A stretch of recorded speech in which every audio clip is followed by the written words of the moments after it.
డబ్బు, అనారోగ్యం, ఉద్యోగం, వ్యాపారం అప్పులతో బాధపడుతున్నారా? మీకోసమే మేనిఫెస్టింగ్ మిరాకిల్స్ 11 days ప్రోగ్రామ్.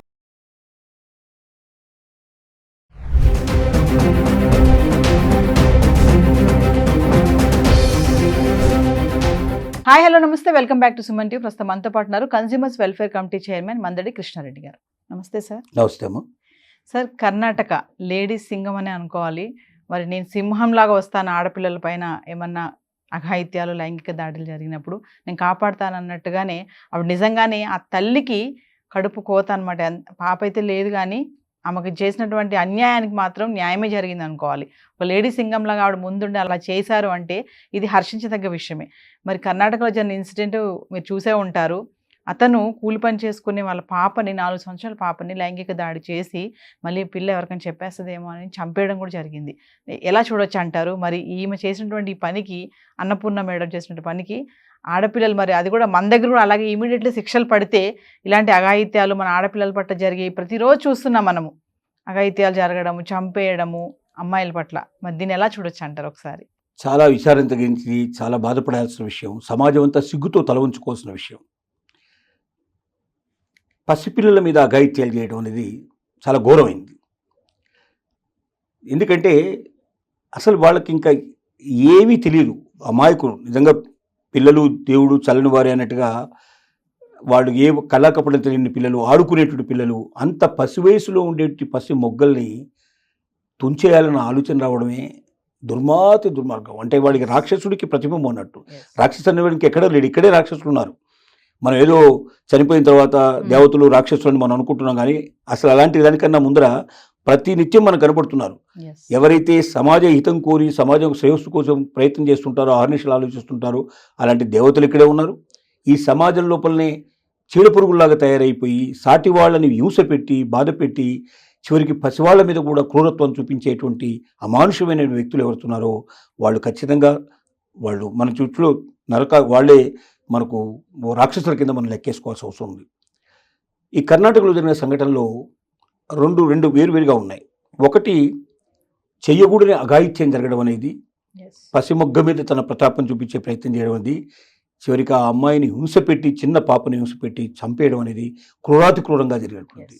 అంటే ఇది ఏ రకంగా సమాజం హర్షించదగిన విషయం కాదు. అందరూ తప్పనిసరిగా అసహించుకునే విషయం. ఇలాంటి పని చేసిన వ్యక్తిని ఏం చేసినా తప్పులేదు, అతన్ని కాల్చిపారేసినా తప్పులేదు, లేదా ముక్కలుగా నరికినా పర్లేదు అనేది ప్రతి ఒక్కరికి ఒక ఆలోచన వస్తుంది.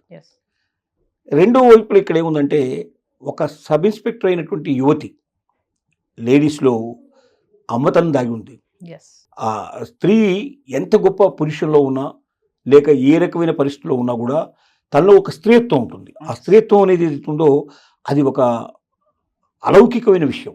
అంటే ఒక మాతృమూర్తికి మాత్రమే అర్థమవుతుంది ఒక బిడ్డ యొక్క ఆ సంతోషం కానీ, ఆనందం కానీ. అందుకే 9 మాసాలు మోసి కన్న బిడ్డని, ఆ బిడ్డ ముక్కులోంచి చివుడు వస్తున్నా, లేకపోతే మలమూత్రాలు వస్తున్నప్పటికీ అమ్మాయికి లేదా అబ్బాయికి అది క్లీన్ చేయడానికి కూడా ఏమాత్రం వెనుకాడు. అంటే అసలు తనకు అది ఏదో చెడ్డ పని చేస్తున్నట్టుగా, లేకపోతే అది తప్పు పని చేస్తున్నట్టు, లేదా ఏదో పనికిరాని పని చేస్తున్నట్టుగా ఆలోచించదు. అసహించుకునే పని అనుకోదు. అది తనలో ఒక భాగం అనుకుంటుంది, అంతర్భాగం అనుకుంటుంది. ఎందుకంటే తన శరీరంలో ఒక భాగంగా పుట్టినటువంటి బిడ్డ 9 మాసాలు తన లోపలనే ఉండేటువంటి వచ్చిన బిడ్డని అంత హత్తుకోవడానికి ప్రయత్నం చేస్తుంది.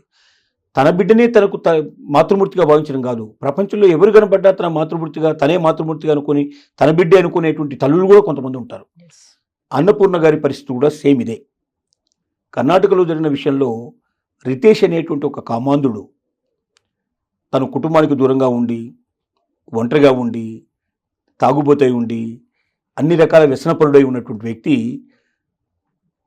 ఆడుకుంటున్నటువంటి పాపని ఆకర్షించడానికి చాక్లెట్లు కొని, దగ్గరలో ఉండే కూడా ఒక చిన్న షాప్లోంచి చాక్లెట్లు కొని, ఆ గుప్పెడి చాక్లెట్లు తీసుకొచ్చి కొన్ని చాక్లెట్లు ఆ అమ్మాయికి చేతికిచ్చి, కొంచెం దూరం వెళ్ళి ఇంకొన్ని చాక్లెట్లు కూడా ఇస్తాను రమ్మని చెప్పి చాక్లెట్ చూపిస్తూ పిలవడం, ఆ అమ్మాయి నాకే చాక్లెట్లు ఇస్తాడేమో అనే ఆశతో వెళ్ళడం, ఆ అమ్మాయిని పాడుబడినటువంటి పక్కన ఉన్నటువంటి కరెంట్ కన్స్ట్రక్షన్లో ఉన్నట్టు ఒక ఇంటికి తీసుకెళ్ళి ఆ ఇంటి లోపల ఆ అమ్మాయిని తను అఘాయిత్యానికి పాల్పడడానికి ప్రయత్నం చేశాడు. కానీ ఆ పిల్ల చిన్నపిల్ల అయినప్పటికీ గొడవ పెట్టి, గందరగోళం చేసి, కాళ్ళతో తన్నేసి, అతన్ని కొరికేయడానికి ప్రయత్నం చేసి అన్ని రకాలు కూడా తప్పించుకోవడానికి ప్రయత్నం చేసింది. చిన్నపిల్ల అంటే తనకి ఏదో జరగబోతోంది, అంటే తనకు ఊహ తెలియదు కాబట్టి, వాస్తవాలు తెలియదు కాబట్టి, కానీ తన మీద శరీరాన్ని ఏదో ఇబ్బంది పెట్టే ప్రయత్నం చేస్తున్నాడు, తనని బాధ పెట్టే ప్రయత్నం చేస్తున్నాడు అనే విషయం అర్థమయ్యే అమ్మాయి పెనుగులాడింది. ఆ పెనుగులాటలో ఆ అమ్మాయిని తిరిగి గోడకేసి కొట్టడం జరిగింది. ఎందుకంటే ఈ అమ్మాయి వినేటట్టుగా లేదు, మళ్ళీ బయటికి పోయి అందరితో చెప్తుందో అని భయపడి ఆ అమ్మాయిని గోడకేసి చాలాసార్లు బాదినట్టుగా, ఆ గోడకేసి బాదిన టైంలో ఆ అమ్మాయి ఎంత విలవిల్లాడిపోతుంటుందో అనేది కూడా ఒక ఆలోచన మన అందరికీ వస్తుంటుంది. అక్కడ కూడా వచ్చింది. గొంతు నీళ్ళు చంపేయడం, గోడకేసి బాధేయడం, హింసలు పెట్టి ఒక నరకం చూపించి ఆ అమ్మాయిని చంపేశాడు, అంత చిన్న పిల్లని. తర్వాత సరే పోలీస్ స్టేషన్కి ఇన్ఫర్మేషన్ ఇవ్వడం, వెంటనే అన్నపూర్ణ అనేటువంటి ఎస్ఐ అక్కడ ఉంటాం, ఆ ఎస్ఐ బయలుదేరడం, వెతకడానికి ప్రయత్నం చేయడం, సీసీ కెమెరాలను కూడా వాటిలో చెక్ చేయడం, అతను ఎక్కడెక్కడ వెళ్తున్నాడో ఎక్కడో అతను జాడలు పట్టుకుని మొత్తం మీద అతనే ఎక్కడున్నాడో అక్కడ చేరుకున్నారు. ఆ చేరుకున్న సమయంలో అతను చూసి పారిపోయి ఒక గది లోపల దాచుకున్నాడు, ఒక పాడుబడ్డ ఇంట్లో దాచుకుని అక్కడ నుంచి రాళ్ళు వేసి కొట్టడం మొదలుపెట్టాడు పోలీసుల మీద. దానికి కొంతమంది గాయపడడం కూడా, ఒక కానిస్టేబుల్ గాయపడ్డాడు, ఇది జరిగింది.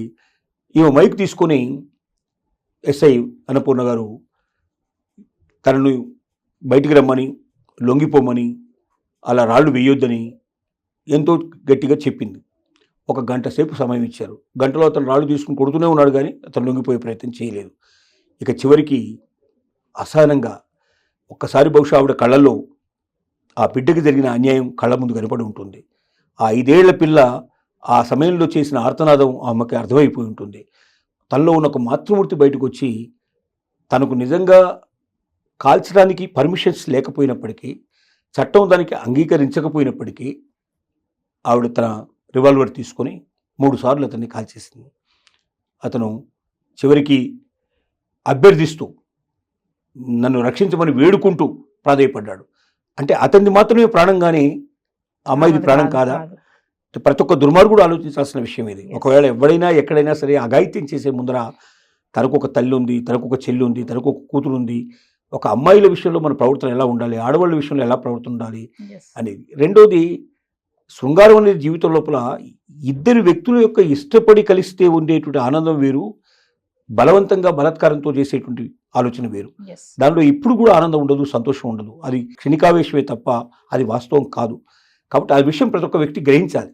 అంటే ఒక స్త్రీని ఇష్టపడి నువ్వు ప్రేమించడము, పెళ్లి చేసుకోవడము, వాళ్ళతో జీవితంలో కలిసిపోవాలని ఇద్దరు నిర్ణయించుకోవడము, ఇద్దరి పరస్పర అంగీకారంతో అవగాహనతో జరగాల్సిన ప్రక్రియని ఏకపక్షంగా చేయడానికి ప్రయత్నం చేయడం, బలాత్కారంతో చేయడం, బలవంతంతో చేయడం, తన యొక్క శారీరకమైన శక్తిని ప్రదర్శించి చేయడం, అవతల వాళ్ళ అసహాయతను దృష్టిలో పెట్టుకుని చేయడం, ఇలాంటివి చాలా దుర్మార్గం, చాలా దౌష్టికం. ఇక్కడ అన్నపూర్ణమ్మ గారు చేసిన పనిని చూసి జనమంతా హర్షించారు. ఆమెకి రివార్డులు ఇవ్వాలని, రకరకాల అవార్డులు ఇవ్వాలని ప్రజలు ఇమీడియట్గా రికమెండ్ చేయడం మొదలుపెట్టారు. అయితే అన్నపూర్ణ చేసిన పని అది మనకు చట్ట ప్రకారం న్యాయమా కాదా అనేది మళ్ళీ డిపార్ట్మెంట్ ఎంక్వైరీకి వస్తుంది. ఎందుకంటే సత్యనారాయణ సంగతి కూడా మనకు తెలుసు. ఇక్కడ తెలంగాణలో ఆయన ఉమ్మడి ఆంధ్రప్రదేశ్లో జరిగిన విషయంలో, వరంగల్లో జరిగిన సంఘటనలో 3 అప్పటికప్పుడే కాల్చేసిన సంఘటన మనకు తెలుసు. ప్రజలంతా ఆమోదించారు, హర్షించారు. కానీ ఆ కేసు ఇప్పటికీ ఇంకా ఎంక్వైరీ జరుగుతూనే ఉంది. ఎందుకంటే ఒక పిస్టల్ అనేటువంటి, ఒక రైఫిల్ అనేది ఎందుకు ఇస్తారు ఒక పోలీస్ కంటే, తను రక్షించుకోవడమే కాదు ఇక్కడ విషయం. తప్పని పరిస్థితుల్లో ఇంకొక మార్గం లేనప్పుడు, ఆ వ్యక్తిని పట్టుకోలేని పరిస్థితి ఏర్పడి, ఆ వ్యక్తి ఒకవేళ వేరే వాళ్ళని చంపడానికి ప్రయత్నం చేస్తున్నాడు, అతని వల్ల ఇంకా అప్పటికప్పుడే 2-3 మర్డర్ జరిగే అవకాశాలు ఉన్నాయి, అతనికి దొరకడం మనకు చిక్కే అవకాశమే లేదు, ఆ ఉన్న పరిస్థితుల్లో అతను పారిపోకుండా మనం ఎలాగైనా అతన్ని సేవ్ చేసుకోవాలనుకున్నప్పుడు, అది కూడా పొట్టలో కాకుండా ఏ కాళ్ళ మీదనో, అంటే ప్రమాదం లేని ప్లేసెస్లో కాల్చి అతన్ని గాయపరిచి మాత్రమే అతన్ని తీసుకొచ్చి హాస్పిటల్లో జాయిన్ చేసి కంప్లీట్ చేశాక అతన్ని కోర్టుకు తీసుకెళ్లి కోర్టు లోపల ఏ శిక్ష అయితే ఆ శిక్ష వేయాల్సిన బాధ్యత ఉందనేది శిక్షాస్మృతి చెప్తోంది. ఎందుకంటే ప్రతి ఒక్కరూ తన చేతిలోకి తీసుకుంటే పవర్ని, అంటే ఇతరులను చంపేసేటువంటి శక్తి తమకుందని నిరూపించుకునే పరిస్థితి ఏర్పడితే, దీన్ని అడ్డం పెట్టుకుని వేరే వాళ్ళు తమ కసి కోపాన్ని తెచ్చుకునే ప్రయత్నం చేయొచ్చు, డబ్బు తీసుకొని ఇష్టమైన వాళ్ళని చంపేయడానికి ప్రయత్నం చేయొచ్చు, సుపారీ అంటారు, సుపారీ తీసుకునే వాళ్ళని చంపడానికి ప్రయత్నం చేయొచ్చు, ఇట్లా రకరకాలు జరుగుతాయి. అంటే చట్టాన్ని చేతిలోకి తీసుకోవడం అనేది వ్యక్తులకు ఎప్పుడు జరగకూడదు. ఎప్పుడైనా సరే న్యాయమూర్తి సమక్షంలోకి తీసుకెళ్ళి న్యాయమూర్తి చెప్పిన శిక్షను విధించడమే తప్ప వీళ్ళు అంతకన్నా చేయడానికి లేదు.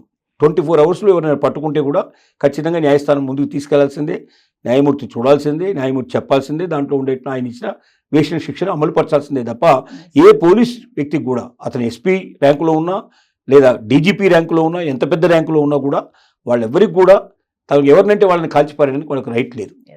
ఇక్కడ మరి అట్లాంటి పరిస్థితి ఉందని నిరూపించాల్సిన పరిస్థితి ఉంది. నిరూపించలేకపోతే అది మళ్ళీ డిపార్ట్మెంట్ చూసుకుంటుంది ఏదేమైనా. కానీ మానవతా దృక్పథంతో ఆలోచిస్తే మాత్రం అన్నపూర్ణ గారు చేసింది చాలా గొప్ప పని అని మనకు అనిపిస్తుంది. ఎందుకంటే అంత చిన్న పసిపాప మీద అఘాయిత్యం చేసిన వ్యక్తిని అప్పటికప్పుడు చంపడం వల్ల ప్రజలందరూ హర్షించారు, ఆమోదించారు, రికమెండ్ చేశారు, ప్రజలందరూ తన వెనుక ఉన్నారు. ఇలాంటి పరిస్థితి ఏర్పడింది. కానీ ఈ సంఘటనలో మనకు శిక్షాస్మృతి ఏం చెప్తుందో కూడా ఆలోచించుకొని ఆవేశం ఒక్కటే కాదు, అవకాశం ఉంటే అలాంటి వాళ్ళని పట్టుకెళ్ళి శిక్షాస్మృతి ముందు నిలబెట్టి దానికి తగినటువంటి శిక్ష విధించడానికి ప్రయత్నం చేయడమే కరెక్ట్. కానీ చట్టాన్ని చేతిలో తీసుకోవడం కరెక్ట్ కాదు. నేను చట్టానికి సంబంధించిన విషయం చెప్తున్నా. మానవతా దృక్పథంతో చూస్తే ఆమె చేసిన పని చాలా గొప్పదని మనం కూడా అందరం హర్షించాల్సిన విషయం ఏర్పడుతుంది. ఇది. Thank you sir.